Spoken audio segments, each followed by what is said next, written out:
I never thought I'd say this, but Kim Jong-un up against Donald Trump is a strange situation because you don't know who the crazy person is. Kim Jong-un actually released a statement. The leader of North Korea, he released a statement saying, Donald Trump is a psychopath. I cannot work with him. Do you know how insane that is? For him to send a message about Donald Trump, where he's just like, guys, I'm wild, but I mean, I don't know this guy. And Donald is crazy. People ask me all the time, they go like, Trevor, come on, you're not being serious. I meet South Africans, they go like, Trevor, come on, man, Donald can't be that crazy, man, eh? Come on, you've got to give him a bit of credit, man, something. Guys, that guy's crazy. Then they'd be like, is he that stupid in real life? Then you're like, yeah. Then he's like, so is he stupid like Malima and them? Then I'm like, no, guys, Julius is smart, don't play those games. I know people get tricked by Julius Malema and Jacob. Those guys are smart. Especially Jacob Zuma. People get fooled by him, you know, because he's got that cute vibe. Always giggling. That guy is a master tactician. Look now, vote of no confidence. Survived again. People are shocked. How did he do it? How did he do it? If you watch Days of Our Lives, he's the Stefano De Miro of this game. Every day he wakes up looking in the mirror going, like sands through the hourglass, so are the days of our lives. And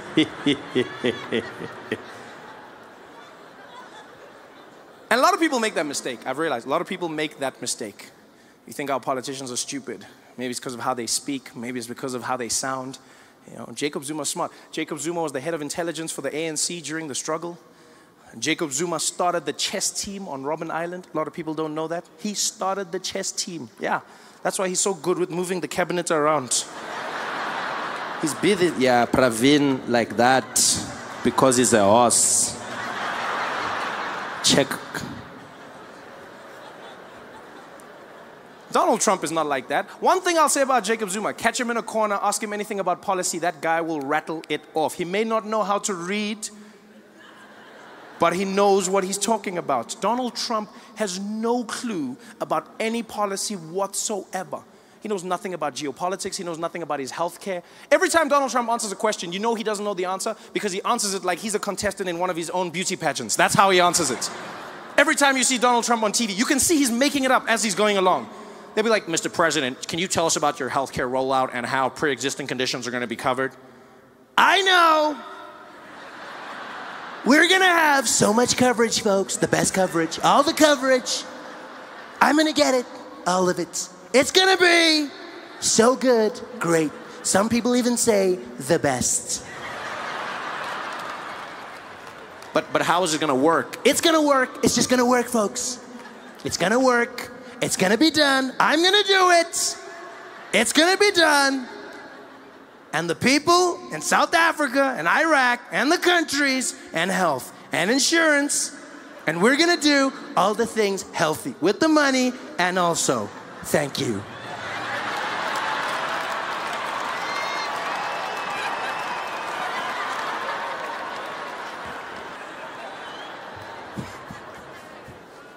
Donald Trump is losing his mind, saying the craziest things. We're going to build a wall. And Mexico's gonna pay for it. I love how Mexico's like, we ain't paying for shit, man. We might build your wall, but we ain't paying for it, man. Stupid. Donald Trump's just doing his own thing. Everything seems to be going wrong for him. Now he's getting ready to start a war, launch a nuclear weapon. North Korea, they will know. Fire and fury. Fury and fire. Fast and furious. Tokyo Drift. Like no one's ever seen. This guy's gonna blow up the world, people. He's not having a good time. So I correct people all the time. I go, look, man, say what you want about Jacob Zuma. He knows his policy.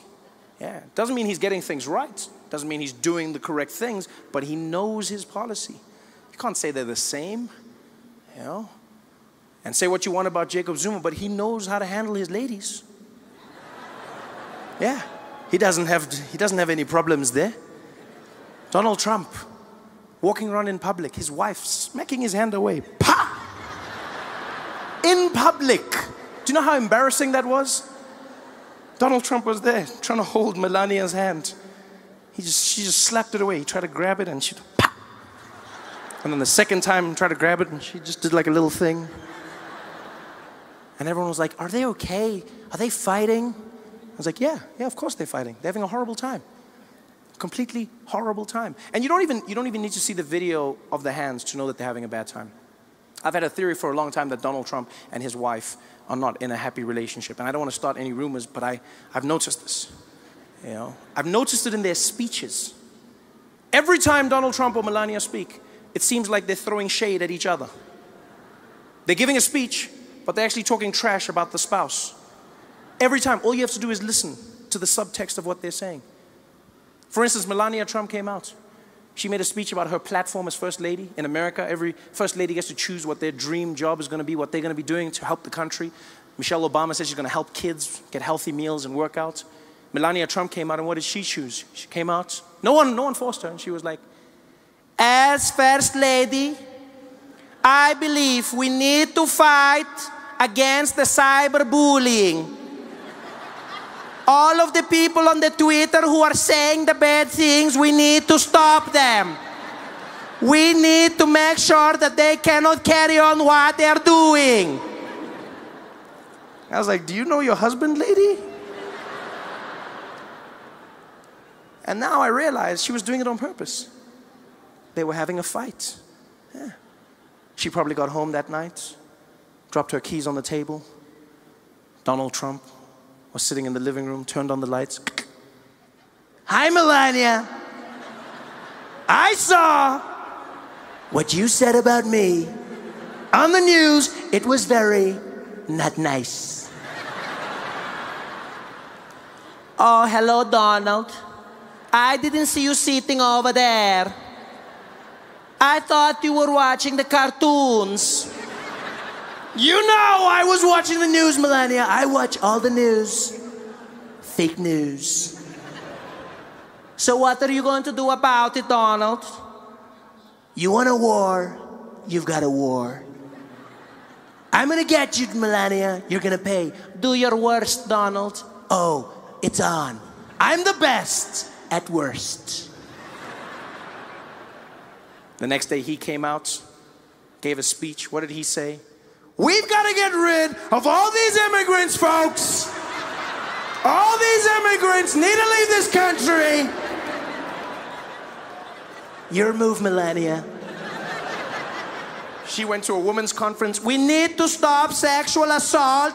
The men who are grabbing the ladies without their permission. We need to. I was like, yo, you guys need to sort your shit out at home, man. It's crazy. I'm loving it. Living the American life, trying to do it. It's crazy.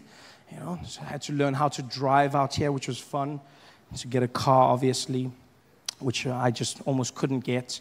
You have to fill out forms, and then they want your credits. And in America, credits is very important. I don't understand the concept.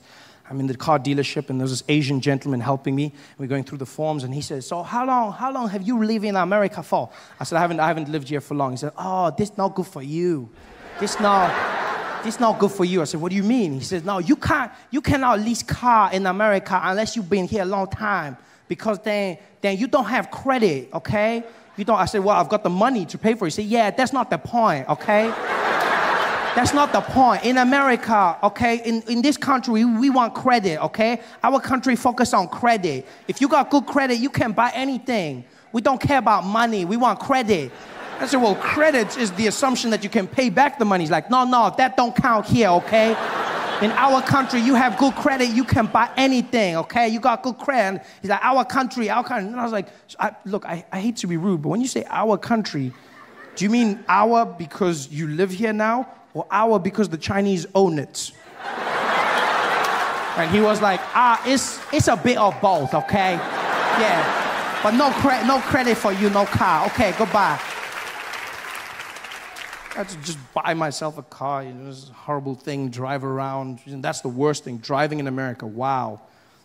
On the other side of the road, you feel like a rebel, you know, until you see the other cars coming, and then it's not so much fun. You know how many times I did that, just going to the wrong side? Ah! And don't trust movies. It's not easy to do that whole thing. No, people don't just drive and no, they stop. They just look at you and go, what are you doing? In the movies, you drive past. What are you doing? Aren't you supposed to? No, they don't drive. They just wait for you to turn around. And the street is so small, you're doing one of those turns, just watching them in your shame, just like it's horrible. I had to practice for months. It was the worst. I remember I drove into a street once. I thought I'd learned. It had been months. I'd been doing it well. And then I turned into the wrong way. And I saw this little old Asian lady driving towards me. And I was like, no! And there was nobody else. So I swerved the car around. I was like, whoa! I was like, yeah! Hero! And I drove. And there were 50 cars coming this way. And I was like, you bitch!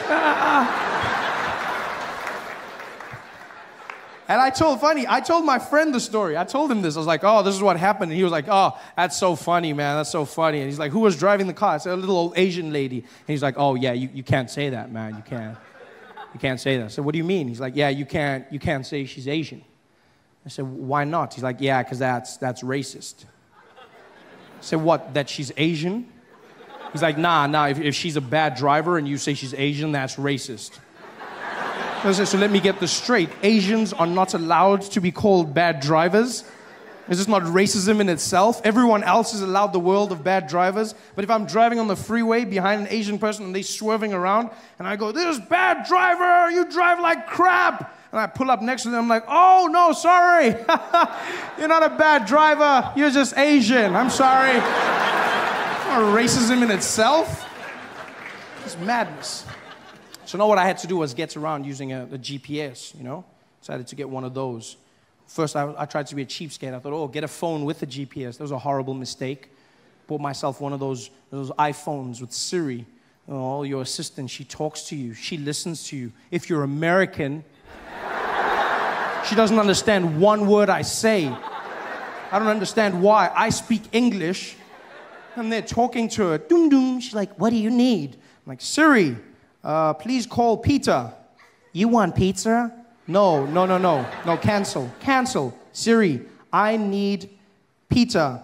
You want pizza? No, Siri, I want Peter, not pizza. You want pizza? No, Siri, what's going on here? You want to, Siri, you're not making sense. Siri, are you having an attitude with me? You tell me. I don't know what the hell is going on here. Siri, just listen to me. I don't know. What do you mean you don't know? Siri, just, bitch.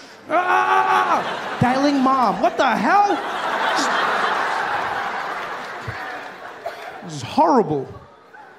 I had to buckle down and buy myself a real GPS to get me around, which has been working like a charm. If you don't have a GPS, you get yourself one. It's the best thing you'll ever do. Just don't make the mistake I made and buy it from Craigslist. I bought one off Craigslist, and the guy who sold it to me didn't tell me that it was a Spanish language GPS, which was not so good. I didn't understand anything she says. Look, I still get around because the arrows are in English, thank God. But otherwise, it was just horrible. And I hated it the first few days, and then I fell in love with her. She's just, you know, I don't understand why more Americans don't speak Spanish. It's such a sexy language. I'm sitting there, and like all the men in here, you want to feel like a man. You get yourself a Spanish GPS.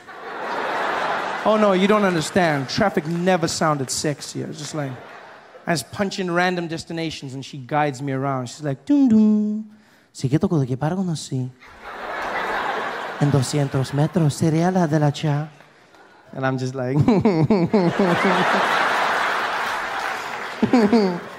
oh shucks, Tom. You say that all the time. This is sexy, you know? She guides me around. It's beautiful. I love that. I'm going to learn Spanish because of that. Spanish has gone up my list. I had a few languages in Spanish. Spanish was like 6th language. I spoke 4 languages in South Africa. And then the 5th language was going to be Japanese. And then Spanish but now Spanish has gone up. Japanese I've had to pause because of the earthquake. There's not that many of them traveling now. So it's sad. There's no one now. Just like walk around the streets, just, you know.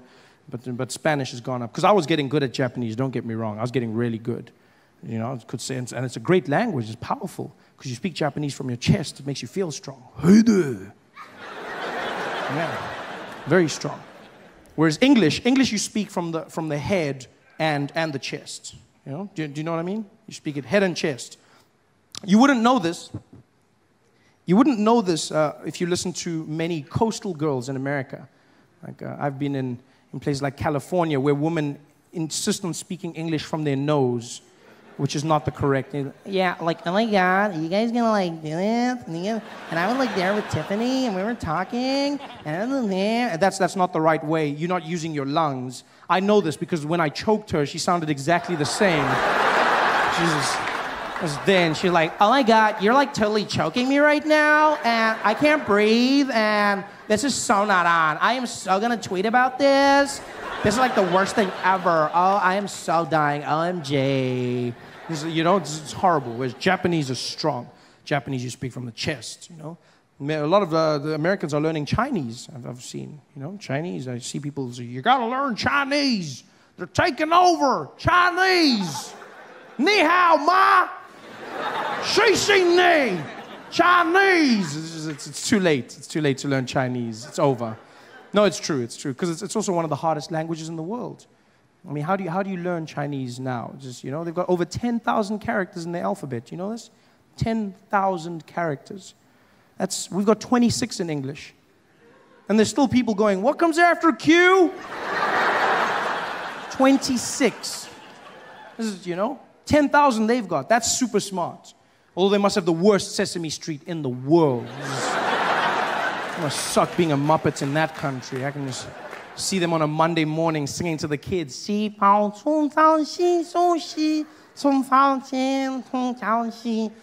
years later, it's just horrible. Horrible. We've become a culture of distrusting angry people. That's who we are. Everyone's angry. Weird angriness as well, in places where it shouldn't be. I was in Checkers the other day. I'm just shopping. It's a normal experience, you know. I get to the cashier and those people are so angry. Like, I don't know what Checkers does to their employees, but they're clearly not enjoying it. Because I get to the till, she doesn't greet me, she doesn't even look at me. She just pushes a little conveyor belt thing. All my groceries pull up, she's then like, doot, doot, doot, doot, doot, doot, doot, doot, doot, doot, doot, doot, doot, doot.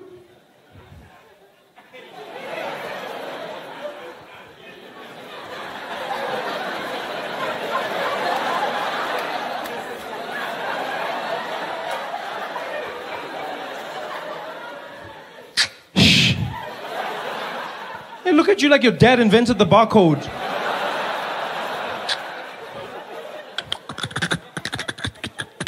Doot.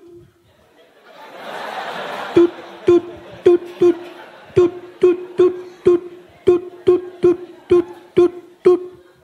Then they look at you and ask you that question like you kill baby panda bears for a living. Plastic. No, bye. Thank you. No, I'll just, no, thank you. Yeah. They're so angry. And they look angry because they've drawn their eyebrows on. And that permanent scowl. I don't understand that trend in fashion, to be honest with you. Why would you shave your eyebrows off and then draw them back on where they were? It's weird. But look, I also commend it, you know, that level of commitment has to be commended. Because I don't understand how anyone can commit to one expression for the entire day. Like, how do you choose that expression? Do you just work on how you feel in the morning? Is that what you do? You just wake up, be like, I'm feeling angry. Yeah.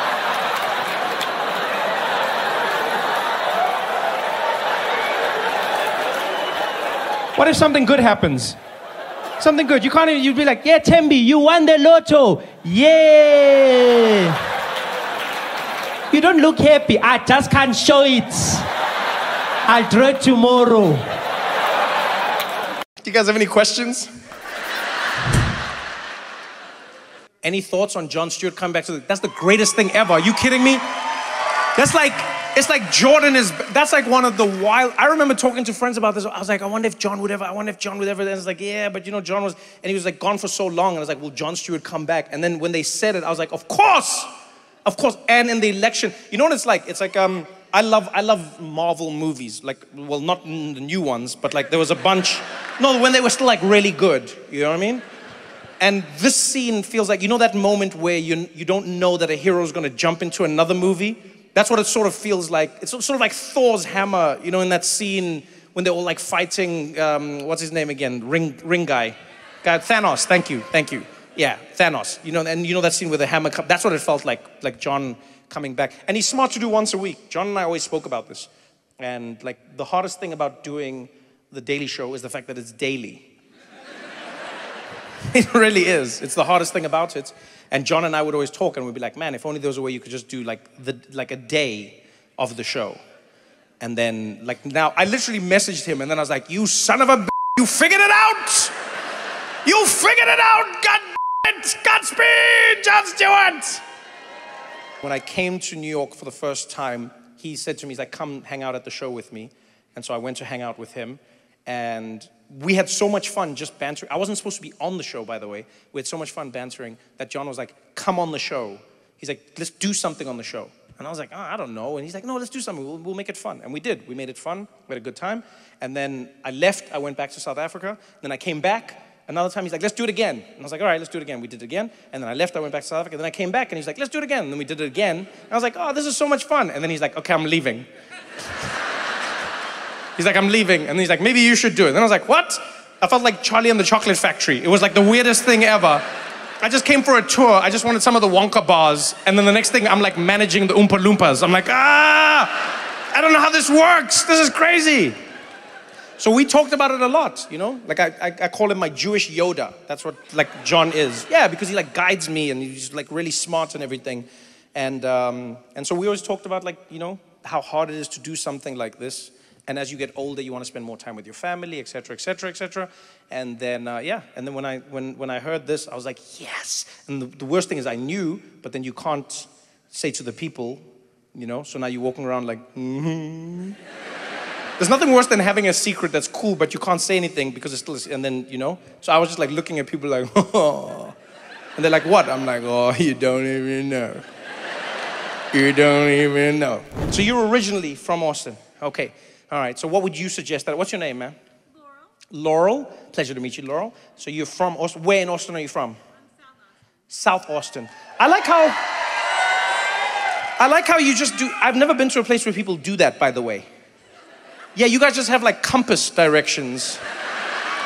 So if I were in New York and I said to somebody in the audience, where are you from? They'd be like, oh, I'm from New Jersey. I'm from Long Island. I'm from Queens. I'm from Brooklyn. I'm from, here, people are just like, South. I'm sorry, relative to where we are now, or what do you mean? I'm from South. It's like, you know, we have names for places now. You don't have to have that old time mentality anymore. People act like they're still on horse and carriage. What part of town do you live in, partner? I live south. Literally, it's just like, and I've learned there's inflections to them. So people be like, south, they say it like that. And then like east, people draw it out. They'd be like, oh, you're in east? And then I'm like, I don't know what happens in east, but I don't think I like it. Okay, so what would you recommend, Laurel from South? What am I trying to do? Something interesting, something that I couldn't do anywhere else other than Austin. Something to see, something to experience. What would you recommend?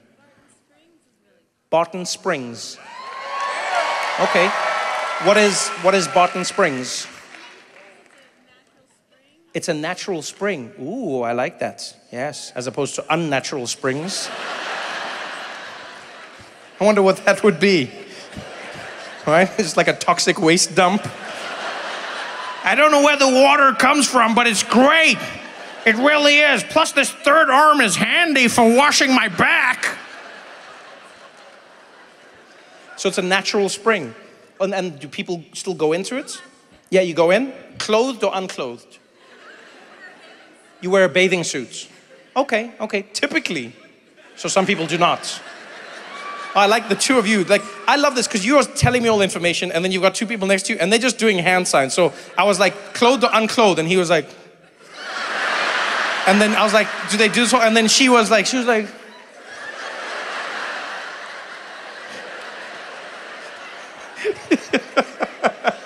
okay.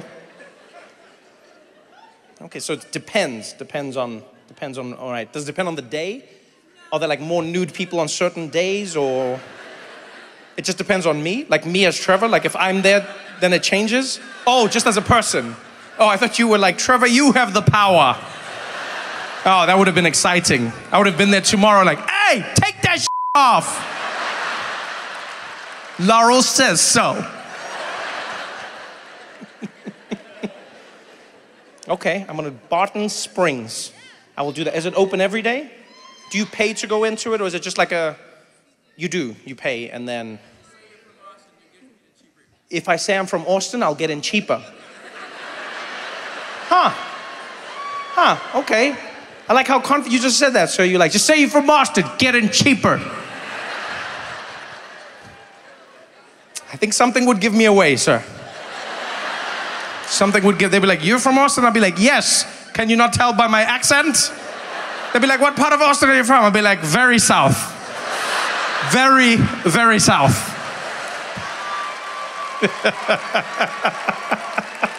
Oh, that's fun. I like that suggestion, Laurel. All right. So you're originally from here. Who's this gentleman next to you? This is my boyfriend, Benjamin. This is your boyfriend, Benjamin. Hey, how you doing, boyfriend, Benjamin? You doing good? Yeah. How long have you two been together? About 9 years. Ooh, I like that. You still got like that cozy thing. You've got your bodies mirroring each other. You both got your legs at the same angle, smiling, having fun. Oh, this is good. This is good. Where are you from originally, Benjamin? Kingsville, Texas. Kingsville, Texas. Oh, you got a fan. One fan. Why did you want to live in Austin, Texas? What was it about Austin, Texas that Kingsville didn't give you? Every thing.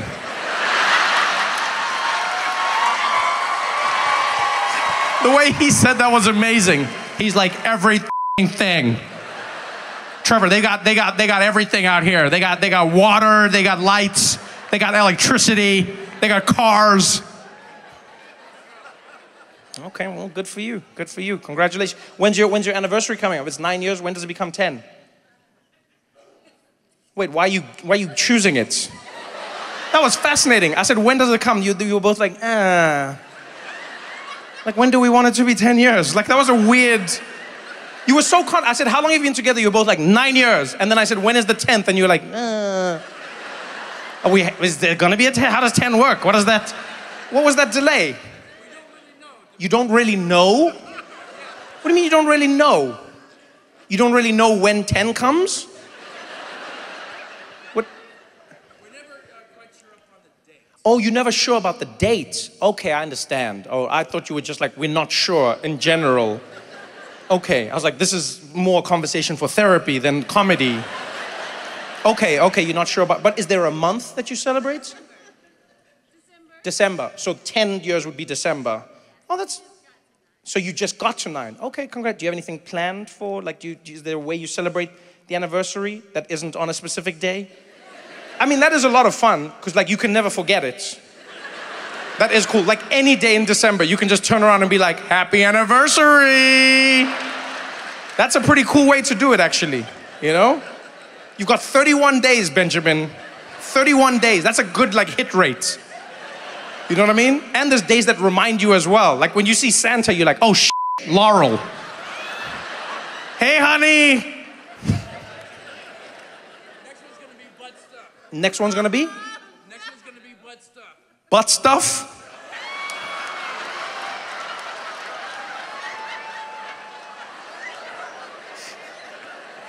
Oh man. I love how you said that with the biggest grin on your face. You were like, the next one's gonna be butt stuff.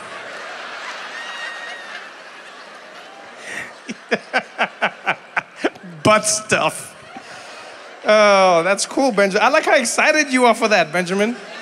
You really are. So Laurel's just gonna be there butt stuffing you. You'll be like...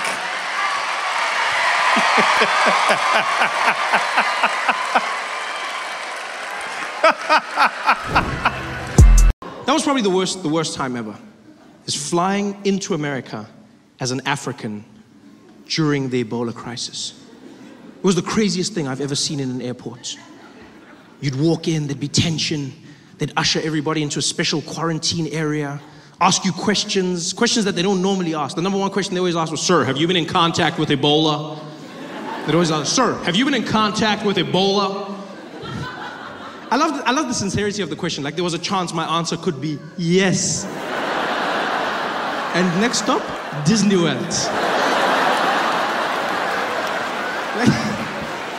Like what kind of person do you think I am that I'd still be embarking on a journey, having knowingly been in contact with the most deadly disease on the planet? Like who do you think I am that I'd be there like, I don't care.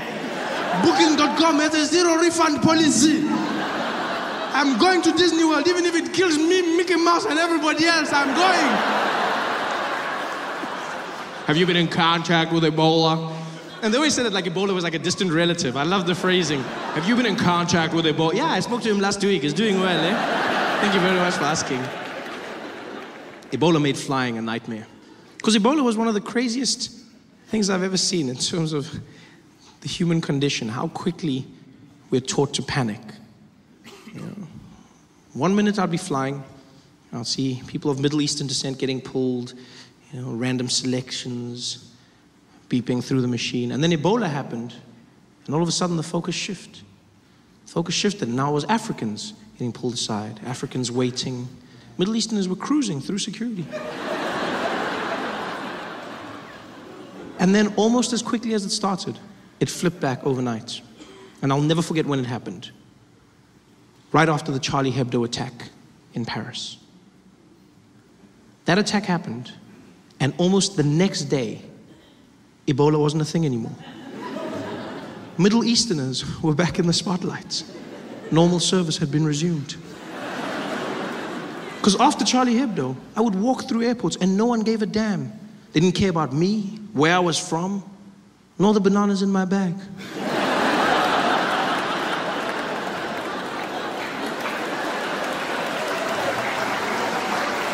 I just cruised through security. Charlie Hebdo. Terrorist attack in France. Everyone led with it. CNN, breaking news, terrorists have attacked Charlie Hebdo headquarters. BBC, and in breaking news, unconfirmed reports saying 12 people have been killed by terrorists who have attacked. Everyone said they were terrorists. It was weird to me because we didn't know that they were terrorists. We just knew that they were Middle Eastern. But immediately we went to terrorists. Because if you're Middle Eastern, that's a terrorist. That's the world we live in now. Yeah, if you're Middle Eastern, terrorism is your trademark. It's so crazy how easy it is to get people to hate a group of people, because that's what happened. Charlie Hebdo, and then everyone started saying things about Muslims. These damn Muslims. We gotta stop Islam. That's what we gotta do. We gotta stop these Islamists, these Muslims. Now, I'm not saying all Muslims are terrorists, but all terrorists are Muslims. Yeah, it sounds really smart, doesn't it? It sounds really smart. Yeah, but it's not. It's stupid and it's hate speech. That's what it is. It really is. The one president that was always the furthest from being crazy was Nelson Mandela, you know? And I mean, Mandela recently turned 91. I just can't help wondering to myself, when you turn 91, wouldn't you throw this huge party? You know, I mean, you're 91 years old. I don't know, if I turned 91, I'd get wasted. I'd just be that guy, you know? You have all these famous people visiting you, I'd throw this huge party, knocking down the tequilas, having a good time. But I know people never want to think of it. No, Mandela doesn't get drunk. No, people don't want anything. They're like, no, Mandela doesn't fart. His bum just suggests things. It's got that vibe, you know? But I mean, he's still a man at the end of the day, you know? I would have loved for him to just let loose and get totally wasted on his birthday. It would be so crazy seeing Madiba pop out like into the garden, you know, out of nowhere, his shirt open, there he is, one of those colorful ones, him walking around, no, leave me, Grasa, leave me. Leave me, I'm fine. I'm fine. Do you know who I am? Do you know? Don't touch me. Who are all these people? Who's that? Bill Clinton. Bill. Come here, Bill. Come here, Zappa, Bill. Thank you for coming. Huh? Let me tell you a joke, Bill. Let me tell you a joke. I did not have sexual relations with that woman. that was a good one. I'm just saying. Oh, here comes Julius. Always going to talk, rah, rah, rah, rah, rah. I was also president of the youth league, rah, rah, rah, rah. Julius is killing me. 2 seconds. Julius, 6 times 5. Okay, it's fine. It's fine. He'll be there for hours. Yeah, let's carry on. Let's carry on. Okay, we're going to drink, all of us. We're going to drink then. But before we drink, I want to propose a toast. All those people who thought I wouldn't make it to 2010. Yeah, he'll never make it. He'll never make it. I'm still here, 91. 91. Yeah, 91. Even Michael Jackson died before me. Even Michael died before me. Yeah. I did go to Zambia, though. Fantastic place, Zambia. Went there, visited the place, had a good time. While I was there, I had a chaperone who really made my trip. His name was Ali Nani, a sweet guy. And his job was to get me accustomed to the Zambian culture, you know. And every day he would give me a new piece of information, some more interesting than others. Like one day he looks at me and he goes, Trevor, you know Zambia is a very, very conservative nation, huh? I said, oh, okay, Ali. He says, yeah. So please, stay away from profanity. I said, oh, okay, I can do that, you know. And I assumed he meant swearing, right? But I didn't say anything because I wasn't sure if he meant a person or swearing. I wasn't like, no, because in Zambia, people have names like profanity. So that's how I laughed when I met Screwdriver, eh? That's the same way I laughed. Yeah, because you see, in South Africa, we have African names you can translate, like happiness, blessing, hope, those kinds of names, right? But then in Zambia, people give their names, like their children, they give their children names of everyday English words, anything. So like table, chair, car, house. Yeah, you see like this, you just have to get used to it. It's very hard, but you have to keep a straight face. Which was difficult because I met a mechanic who had sons named Brake and Clutch. And that was not, especially when Brake was running around causing chaos. And his dad was there like, stop it, Brake, stop it, Brake, stop it, Brake. And I was like, hey, stop it, Brake. But you have to get used to it. It's a cultural thing, and so you have to respect it. And the second warning Ali gave me was even stranger. We're driving through Lusaka, the capital. And Ali looks over at me in the car and he goes, Trevor, you know here in Zambia, we are a very God-loving nation, eh? I said, oh, okay, Ali, that's a good thing to know. He says, yes. So while you are here, don't be gay. So what? He says, I know it can be tempting sometimes, but don't do it, huh? Don't be gay. Don't be gay? I've never been warned of this in my life. Don't be gay. Hey, bro, don't be gay. Don't be gay. Don't be gay. Crazy warning to get. But then I found out why Ali was warning me. Turns out in Zambia, being gay is illegal. If you are found to be gay, you will be arrested and sent to prison for more than 30 years. Yeah. Which is a bit of a weird punishment.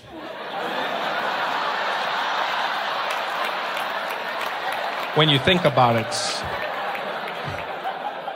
I mean, I'm not saying gay guys would enjoy prison. I'm just saying if I was gay, that's not the worst thing you could do to me. You'd be like, you're going to jail. I'd be like, oh no.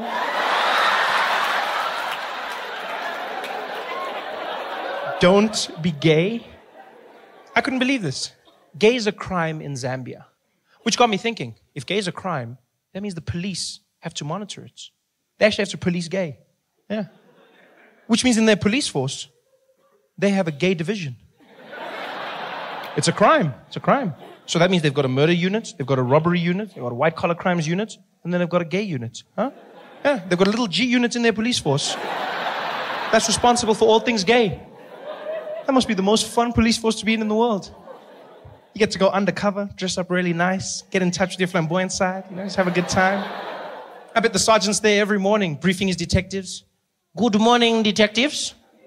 Welcome, everybody. Today we will be launching a sting operation.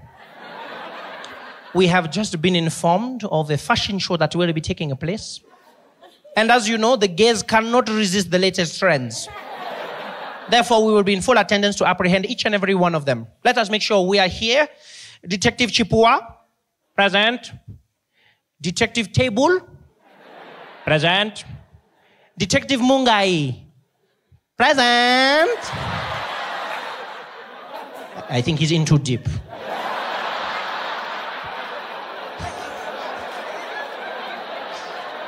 How do you police gay? Do they stop you if you look suspiciously gay in the streets? You know? I mean, gay doesn't have a look, but maybe you've just got a bounce about you. Maybe you just have like a bit of pizzazz. Maybe, you know? Do the police pull up there and it's like, woo! You over there! What is the purpose of that flamboyant scarf? Put your hands up! Turn around! Don't tempt me! Don't tempt me! You're going to jail. How do you police gay? Do they have roadblocks, like for drunk driving? Do they have gay roadblocks? We're just stopping people in their car. Good evening, officer. Good evening, sir. License, please. Thank you very much. Mr. Stylish, huh? Tell me, sir, have you been a gay this evening? What? Oh, no. I have not been a gay. No. In fact, I don't gay at all.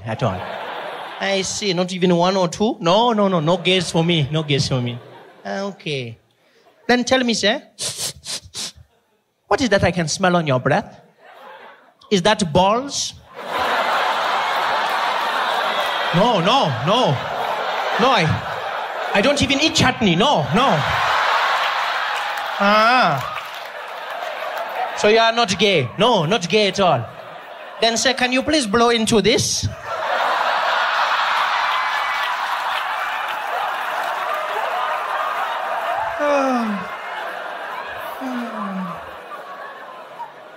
Don't be gay. I was not gay while I was in Zambia, so I had a good time. Went around, saw the people. The highlights of my trip came when on my day off, I asked Ali for suggestions. Ali said to me, maybe you should drive around Lusaka, meet some of the people, you know, just have a good time. I said, Ali, I want to do something special. He said, okay, well, in that case, maybe you can go to the mall. And if you are lucky, maybe you can ride the escalators, huh? So what? Yeah, I'm not promising anything. But if you are early, maybe you can go once or twice. So escalators, I know, mind-blowing, huh? I thought he was messing with me. Until I found out people in Zambia go to the mall just to ride the escalators. Seems ridiculous till you understand the backstory. When we were in Zambia, there were only 5 public escalators.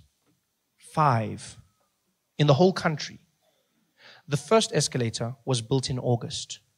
Yeah. Not August 19. No. You guys remember August? August? You guys remember that? They built their first escalators ever. Yeah. And so now it's all the rage. People go to the mall just to ride escalators. Yeah. But now, I don't want you to picture like some dusty village. That's not what Zambia is. It's a beautiful place. They're developing just as we are. They've got roads, they've got airports, they've got beautiful hotels, stunning shopping malls. They've got everything we've got, even faster internet. They just never had escalators. And now they started building them. And because of that, people go there and they just spend a day riding escalators. Dads will go home and fetch their kids. Children, we are going to the mall. To do what, daddy? To do shopping. And to ride the escalators. Yay! We couldn't believe this, so we went to the mall, right? We get to the mall is empty. Escalators are packed. People are standing in lines, going around, doubling back on themselves. There's old people, young people, even couples. There were couples. Guys that actually picked up women by saying, I'm going to take you to the escalator, girl. Ooh, you're so fancy, eh? Escalators. Some people didn't even know how to ride the escalators. Kids were easy. They just jumped on. Old people would panic. There was one guy who got on the escalator and it was going up. And I guess to compensate for something in his mind, as it went up, he started leaning. He fell down. He was hurt so badly. Oh, it was fantastic to watch. We spent like 3 hours doing this, just watching people riding escalators. And you know what? Our patience paid off. Because in hour 3, the most fantastic thing happened. A school brought a class of children to the mall, and their excursion was just to ride the escalators. It was magic. 30 kids, about 5 years old, cutest things, wearing their little black and white uniforms, and they're standing there together holding hands, and they were so excited, so they're shining, you know, not from excitement, that Vaseline.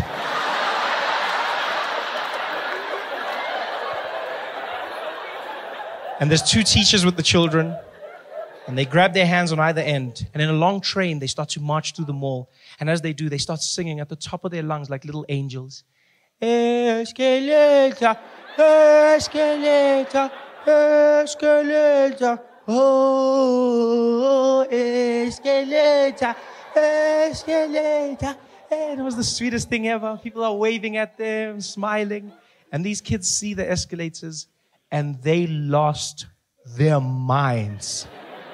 These kids went crazy. They're not holding hands. They start screaming and running around. It looked like a zombie movie or something. This is like they're jumping, but then you see the smiles on their faces. It looks like the end of Sarafina. You're like, what the hell's going on here? These kids are screaming and having the time. They're jumping around, doing cartwheels. The teacher can't control them. She's panicking like, yeah, get back, get back. 2 by 2, 2 by 2. 2 by 2 was one of the kids. I didn't know. She was like, 2 by 2, next to me, single file, single file. Other kids are still jumping. She can't control them. There was one fat kid. He couldn't jump, so he just shook himself. Escalator. Escalator. It was the most amazing thing I've ever seen in my life. It's like I had gone in a time machine to a time when escalators were new, brand new and popular. So popular that people were taking pictures of the escalators using their iPhones. Chipiwa, technology, eh? Who even thinks of these things, eh? Can you imagine? Hey, we are in the future now, man. Mechanical moving stairs, huh? What are we going to see next? I don't even know. I wonder how it works, eh? Let me just check there. Siri, how does an escalator work? I don't know, eh? But the pilots are calm, they cool, you know, you get into the air, they start making useless announcements that you don't even care about, you know, just to give you that feeling that he knows what he's doing. You get up there, as the seatbelt lights go, boom. Ladies and gentlemen, as you may have noticed, we've reached our cruising altitude. Currently sitting at 23,000 feet above sea level, cruising at about 720 kilometers an hour in this Boeing 737, one of our favorite planes in the Starflight Alliance fleet. It's a beautiful sunny day up here. We might encounter a few bumps, but nothing too hectic. The cabin crew will be taking care of you. In the front, we've got Esmeralda and Jonathan. In the rear, Simon, Dupitseng, and Ferrer. I'll be taking care of you. And if you need anything, don't hesitate to call. I'll let you know once we've begun our descent. Until then, please enjoy your flight. Thank you. Dun dun. You're like, oh yeah, pilot. Yo, my guy, pilot. It's cool. It's cool. I just don't like the fact that they never let you know when something's gone wrong. It freaks me out because they trained to keep you calm no matter what's going on. And I noticed this because we hit turbulence. Coming into Joburg, there were hectic storms, and the plane started shaking, and you know, it wasn't like the calm turbulence. You know, it's that turbulence where people, you know, the knuckles get white when they're holding their, you know, and because, you know, people try and act natural in the plane, they'll be like, and then they get to a point where they're like,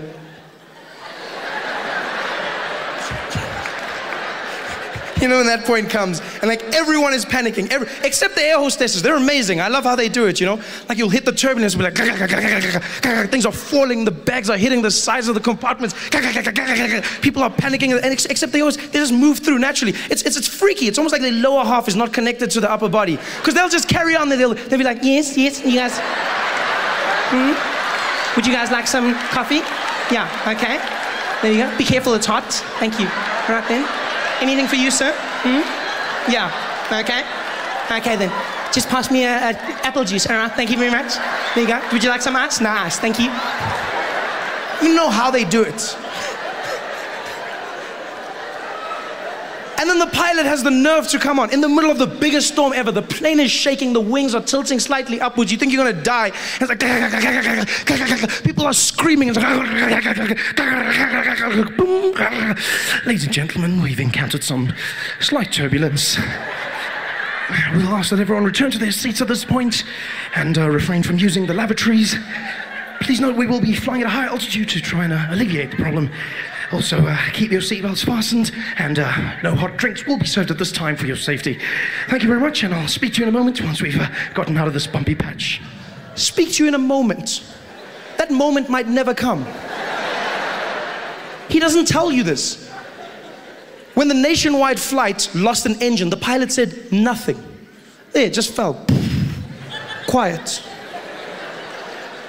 I don't want a pilot like that. I want someone who lets me know. I want to know before I'm going to die. I want to know. I want to say a prayer or two. I want to prepare myself, you know? I want to forgive everyone that I hate in the world. Give me a chance. Give me a chance. But they don't, pilots. No, they don't. I bet people who die in plane crashes don't even know they've died. It must be the worst feeling in the world. There's like a whole bunch of confused people popping into heaven like, poof. I swear these airports change all the time. I never know where to go. I'm like, are we in heaven? Oh, wow, I can't believe we made it, hey? I can't believe, wow, this is amazing. And there's St. Peter at the gates, and he's like, come forward, please, come forward. Come forward. She's like, who you? I'm St. Peter, St. Peter. How about you? Yeah, I know, many of people are shocked. Just come. I get that all the time. Just come. Just come. No, I just thought that, no, don't worry, just come, please. Just wait till you see Jesus. Come.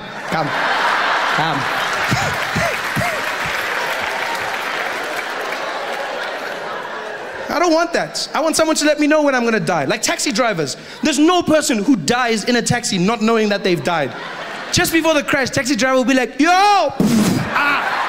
People walking into heaven like, yo, dead. Dead. Yeah, no, Shonile, we're dead. Gone. Ay. They know. Sometimes they survive the crash, but they still think they did. They're walking on the pavement, dead. You're dead.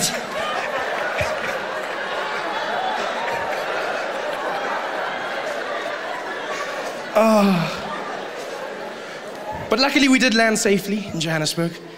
We landed safely and everyone clapped when the plane landed. Yay! Clapped and walked into the airport terminal building. And that's the point when you realize you're back in South Africa. When you're flying, it's international. And then when you land at any of our airports, and if you listen carefully, you realize that you're back. Like South Africa, once again, the world went there. Then we were like, no, going. Yeah, we'll find just that side. Because all over the world, they conform to a norm, and that is in airports, women make announcements. It's always a woman, always. And she's always calm, always monotone. Always come over that system. She sits in a room quietly. They bring her the pages one by one. You can be in Heathrow, for instance. You'll hear that woman come on the system. Doom, doom. Attention all passengers. Please note this is an airport announcement. No passengers are permitted to leave any items unattended, as this may be seen as a security risk. Any unattended luggage will be removed by security and destroyed. Thank you. Dun dun. Everywhere in the world, even if you go to like non-English speaking countries, they still conform to that norm. You know, you go to places like China where you wouldn't expect it, you know? You think, I see some of you probably think they'll be like, no, don't even laugh, that's racist, don't even laugh. No, that's racist, you don't even laugh. But they're not. They're calm. It's a woman, still the same. She's just another language. She'll come on the pier and be like, dum dum. And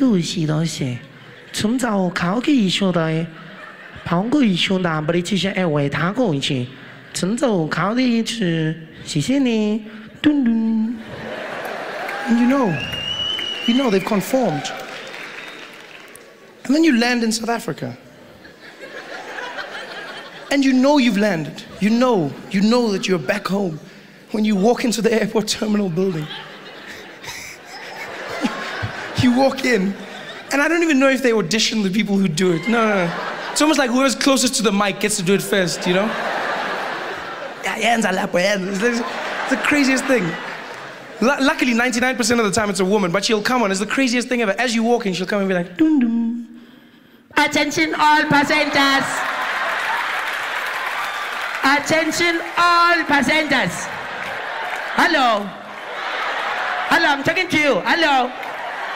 Yeah, all the people is like Kula.com, the plane is delayed. The plane was going on 2, it's going on 3. Yeah, all the people must just take a ticket for that one. You're going to have a problem, nah? Just take on that. If I think it's 2, then it's going to be 3. Nah? That mustn't complain when the plane is not there, because then I need to tell you now that you must just phone the people that are coming to pick you up. Must tell them, yo, I need my plane is changed. It's stuck. And then they start speaking to people in the background. They don't even turn off their mic. All the must just tell the people they are. But tell you things. I want to play a hot drink. I need to jelly in a hot drink. Yeah, I'm just no niggas. I need to jelly. Yeah, it's chicken. Yeah, yeah. I'm for the drumstick. I'm for the press. It's drumstick. Yeah, I'm for the drumstick. Okay, yes, I'm 7. Okay. All the people is like one time. The gate is changed. It's not D2. It's C15. It's not D2. It's C15.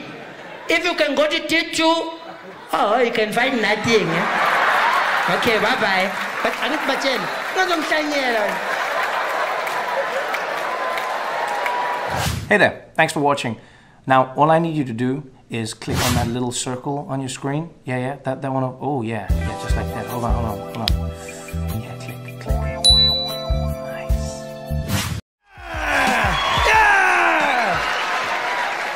Yeah! Joke number 1. Okay. No, I'm kidding, just get into it. Don't waste time, straight into it. Welcome to the show. Welcome everyone. Welcome. How you guys doing? Thank you for coming. Thank you.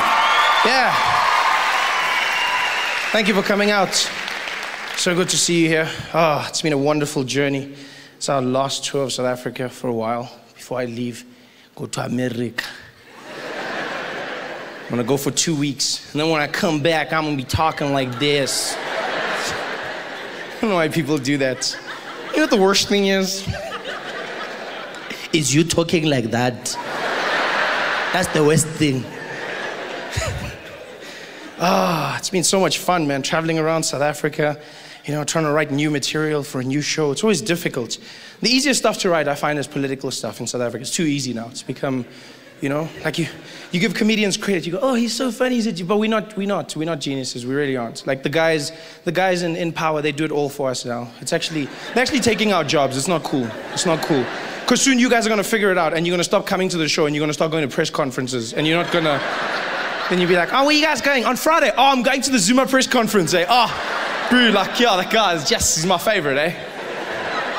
Like, can you sign my DVD? Can you sign my shirt? Sign my shirt. Yeah? It's absolutely crazy. I'm glad the rain stopped for a little bit. It's been heavy, Roads have been flooded and there's been lightning and thunder and, it's been crazy. These storms are everywhere. I find myself laughing these days when lightning strikes, especially when it's those big ones where you feel like it can hit like the next road or something. Because every time I see lightning, I think of the MEC of the Northwest, MEC of Safety and Security. True genius, true comedic genius. Like we all have our mentors and, I look up to guys like him. No, because he came out after, what happened was, there was a funeral on the weekend, and what happened was there was a lightning storm, and lightning struck the people at the funeral, and 9 people were killed instantly. There's nothing funny about that. 9 people dead, gone. Nothing funny at all, although it must have been a bit weird, because you're there because someone has died, and then it's a bit awkward now. You don't know if you carry on here or do you... but it's a bit, you don't know. And then you're like, do you put them in? Because there's there's going to be like one uncle who's like, no, there's space, put him. I must buy another box. It's just like, you know what I mean? And if you've got like one of those possessive mothers, those mothers that love their kids, probably then she's crying and then everyone's like, and then they dead, and then they're like, oh, then she's like, don't you dare, don't you cry for them, you don't cry for them. You came here for this, you came here, you save your tears and you cry where hey, they freshly dead, you can cry for them next week, you bring those tears here. But there's nothing funny about it, and so what happened is on the Monday after the funeral, the MEC came out and he held a press conference. And he was there and the journalists had all gathered and it was very serious. And he came out there and the photographers and everyone was there and he said, we have had what have happened on that funeral, let it be known that we will launch a probe and we will not rest until we know where does this lightning come from. Not rest. His assistant was probably like, up. He was like, we're up. We want to know, where does it come from? I didn't even make the joke. He just said this. I just repeated it to you. It's like, you see. And now it's election time, which means politicians are out in full force, kissing babies. Helen Zizla is dancing again and speaking Xhosa. You know it's election time, you know? ANC comes out with a huge campaign. If you are not happy about service delivery, then you must vote for change. I'm like, but you guys are the ones. Yeah, but will change. You're like, so what, must we vote for someone? No, don't vote for someone else. Just keep it here. Yeah, keep it here. Just keep it here. Oh, yeah, bring it back. Keep it here. Keep it here. Yeah, bring it here. No, we'll change. Just keep it here. Yeah. Whoa. You got the DA chasing after them. I mean, I like the fact that the DA is the official opposition, but like, they can't point out everything. Like, after a while, it just gets boring, you know? DA doesn't tell us what they're gonna do. They're running around telling us everything the ANC's not doing. Look at him! Do you want a president who doesn't tie his shoelaces? Look at that! It's just shoelace, but still. It's become ridiculous. They chased after the ANC and exposed them with the whole Gupta thing. Did you see that story? The Guptas, one of the most famous families who apparently own the whole of South Africa. Like, just own everything, including the Zuma family. And basically what came out was they said, yes, this family runs the Zumas. They run them. In fact, when President Zuma became President Zuma, they summoned him, the Guptas summoned him to their residential abode, and they paraded him in front of their friends and family. Paraded him. This is what the DA said, parade. I think they're pushing it, like it wasn't paraded. It wasn't summoned, he was probably invited. It wasn't summoned. You know, it wasn't paraded. Because when they say paraded, like I'm sure it was their meet and greet, new president, we rich, you president, how you doing, here's some money. It's a cool, we understand, but it wasn't like paraded. Because when you think of paraded, it makes it seem like that Indian family was sitting there, the whole Guptas, there they were, and they were like, everybody sit down, he's coming. Sit down, party, sit down. We got a Zulu man, he's coming. Yeah, he's coming. Yes, he'll do the dance. Sit there. Have you got your popcorn? You got your popcorn. Okay, everyone got it. Turn, dim the lights. He's coming. Dim the lights. He's at the door. Start the music.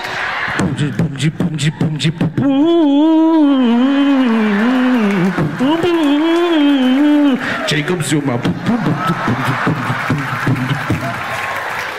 It wasn't paraded. He was invited. And the DA said, we need to investigate these claims. We need to investigate them. We said, would you? They said, we'd love to investigate. We will get the best investigators we can. And they did. The DA went out and got the best investigators they could find. Investigators so good, they found that the Guptas had also given the DA money.